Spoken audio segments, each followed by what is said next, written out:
स्वागत आहे. Icon steel प्रस्तुत बिल्ड आयकॉन या उपक्रमामध्ये आज आम्ही आलो आहोत खामगावमध्ये आणि माझ्यासोबत आहेत इंजिनियर निलेश चोपडेजी, जे मागच्या म्हणजे 2017 पासून खरं तर ते या फील्डमध्ये अतिशय उत्तमरित्या काम करत आहेत. मग त्याच्यात रेसिडेन्शियल प्रोजेक्ट्स असतील, गव्हर्नमेंटचे काही प्रोजेक्ट्स आहेत, या सगळ्यामध्ये ते काम करत आहेत. त्यांच्या आजवरच्या प्रवासाबद्दल, अनुभवाबद्दल आज आपण त्यांच्याशी गप्पा मारणार आहोत. सगळ्यात आधी मला विचारायचं ते म्हणजे तुमची शैक्षणिक पार्श्वभूमी कशी होती? म्हणजे तुमचं शाळा कुठलं होतं, कॉलेज कुठलं होतं आणि सिव्हिल इंजिनिअरिंग हे फील्ड निवडण्यामागची प्रेरणा कुणाची होती, ज्यांच्यामुळे खरं तर तुम्ही या फील्डमध्ये आलात? काय सांगाल? मी आधीपासून खामगावमध्येच राहत आहे आणि माझं प्राथमिक शिक्षण हे खामगावमध्येच झालेलं आहे. त्याच्यानंतर मी 11th मध्ये सायन्स फील्ड सिलेक्ट करून खामगावमध्येच माझं 11th आणि 12th कंप्लीट केलेलं आणि नंतर सिव्हिल इंजिनिअरमध्ये जाण्याकरता मला प्रोत्साहन माझे चुलत भाऊ आहेत की जे सध्या डेप्युटी म्हणून कार्यरत आहेत. तर त्यांच्याच प्रेरणेने मी सिव्हिल इंजिनिअरिंग या फील्डला चॉईस केलेलं होतं, कारण की भविष्यामध्ये आपण काहीतरी डेव्हलपमेंट याच कन्सेप्टनुसार काम करायचं, की डेव्हलपमेंटवर काम करायचं अशी मनापासून इच्छा होती. यामुळे मी सिव्हिल इंजिनिअरिंग जी फील्ड आहे ही सिलेक्ट केली आणि भविष्यामध्ये याच्यातच काम करायचं म्हणून मी आपलं जेव्हा रजिस्ट्रेशन आपण करतो इंजिनिअरिंग फील्डमध्ये, तर सिव्हिल इंजिनिअरिंगसाठीच मी ॲप्लिकेशन केलं होतं. अच्छा. की आपण सिव्हिलच बनायचं आणि सिव्हिल इंजिनियर बनून या समाजामध्ये थोडीफार आपली बी सेवा करायची. नाही, खरंच अशी एक कन्सेप्ट होती. सिव्हिल इंजिनियर नक्कीच देशाची सेवा करत असतो एका पर्यायाने, आणि तुम्ही गव्हर्नमेंट कॉन्ट्रॅक्टिंग मध्ये सुद्धा त्यानिमित्तानं तुम्ही लोकांची सुद्धा सेवा घडते, कारण शासनाचे उपक्रम तुमच्या माध्यमातून लोकांपर्यंत पोहोचत असतात. खरं तर आता काही सिव्हिल इंजिनिअरिंगच्या रिलेटेड प्रश्नांकडे येऊया. त्यातला पहिला प्रश्न आहे म्हणजे आता तुम्ही 2017 पासून काम करताय, तर यामध्ये तुम्ही बघितलं असेल की कामगार हा केंद्रबिंदू आहे या पूर्ण याचा, आणि याच्यामध्ये अकुशल कामगारांचं प्रमाण फार मोठं आहे, अनस्किल्ड लेबर आपण ज्यांना म्हणतो. तर अशा अनस्किल्ड लेबर कडून काम करून घेणं हे कितपत धोकादायक आहे असं तुम्हाला वाटतं, आणि तुम्ही कशी ती परिस्थिती हाताळता? खूप कठीण आहे, कारण की आपण जेव्हा अनस्किल्ड लेबर सोबत काम करतो तेव्हा ह्या डिफिकल्टीज ज्या एकदम मायनर डिफिकल्टीज ज्या असतात, की काही काही असे कामगार राहतात की ज्यांना जे आपण इन्स्ट्रुमेंट जे आहेत ते प्रॉपरली वर्क करता येत नाहीत. या कंडिशन मध्ये साईटवर साईट इंजिनियर म्हणा किंवा कोणीही कॉन्ट्रॅक्टर यांची उपस्थिती फार अनिवार्य असते. ज्या कंडिशन मध्ये तो काम करतो आणि काम करते वेळी त्याला लागणाऱ्या ज्या गोष्टी इन्स्ट्रक्शन्स आहेत त्या प्रॉपरली जर मिळाल्या तरच ते काम चांगल्या पद्धतीने होऊ शकते. त्यामुळे आपण ऑन साइट जेव्हा वर्क करतो तेव्हा एक कुशल कामगार असणे हे फार आवश्यक राहते. अदरवाईज जे काम आपण करायचं आहे ते काम पूर्ण बिघडून जाईल.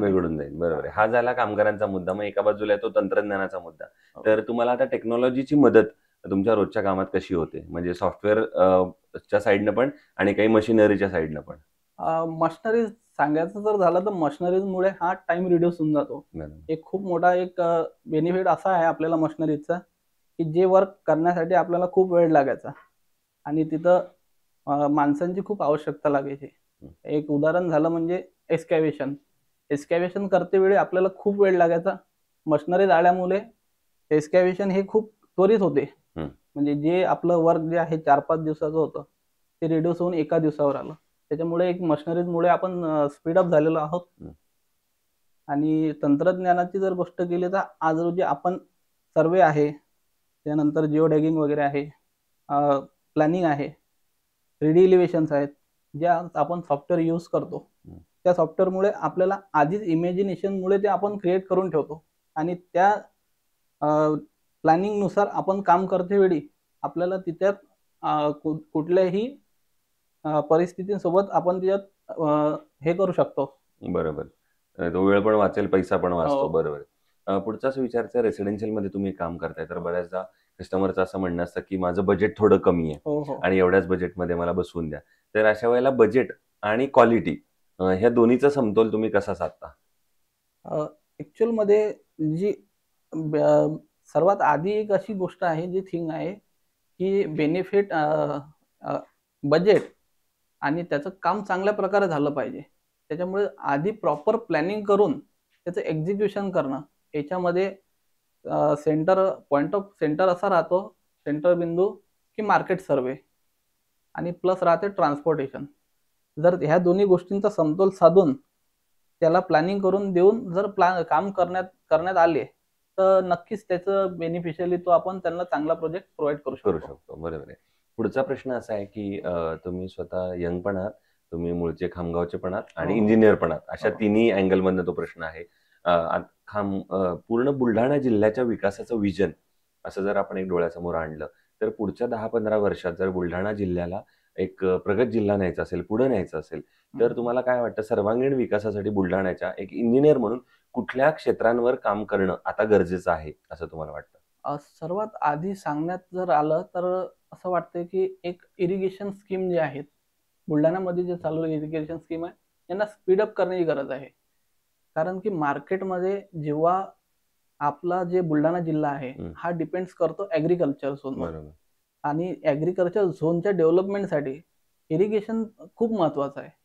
पाणी हे जे आहे पाण्याचे जे आपल्याकडे कमतरता आहे ती जर पूर्ण करण्यात आली तर ऍक्च्युअली ते डायरेक्टली इफेक्ट करते आपल्याच फील्डवर. कारण की त्याच्यामध्ये जेव्हा आपण इरिगेशन हा बेल्ट वाढवून देऊ ऑब्विसली त्याच्यामुळे उत्पन्न जास्त होईल. उत्पन्न जास्त झाल्यामुळे मार्केटमध्ये खूप प्रमाणात आवक जावक होईल आणि मार्केटमधली आवक जावक वाढल्यानंतर ऑब्विसली तेच आपल्याला मदत करेल इन्फ्रास्ट्रक्चरमध्ये. बरोबर.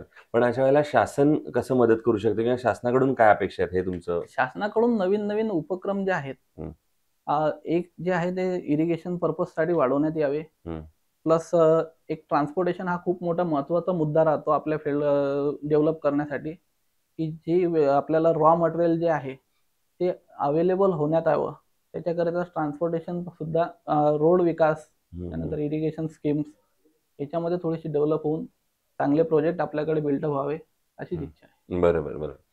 पुढचा प्रश्न असा आहे की तुम्ही गव्हर्नमेंटचे अनेक प्रोजेक्ट केलेले तर त्याची काही महत्वाची नावं सांगता येतील का की कुठल्या कुठल्या प्रकल्पांवर तुम्ही आतापर्यंत कामं केली?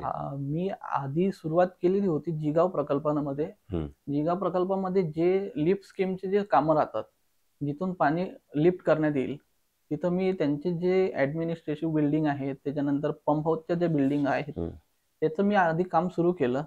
त्यानंतर कम्प्लीट करताना मी त्याचे थोडेसे चॅनल DC चेंबर याचं सुद्धा काम बघितलं.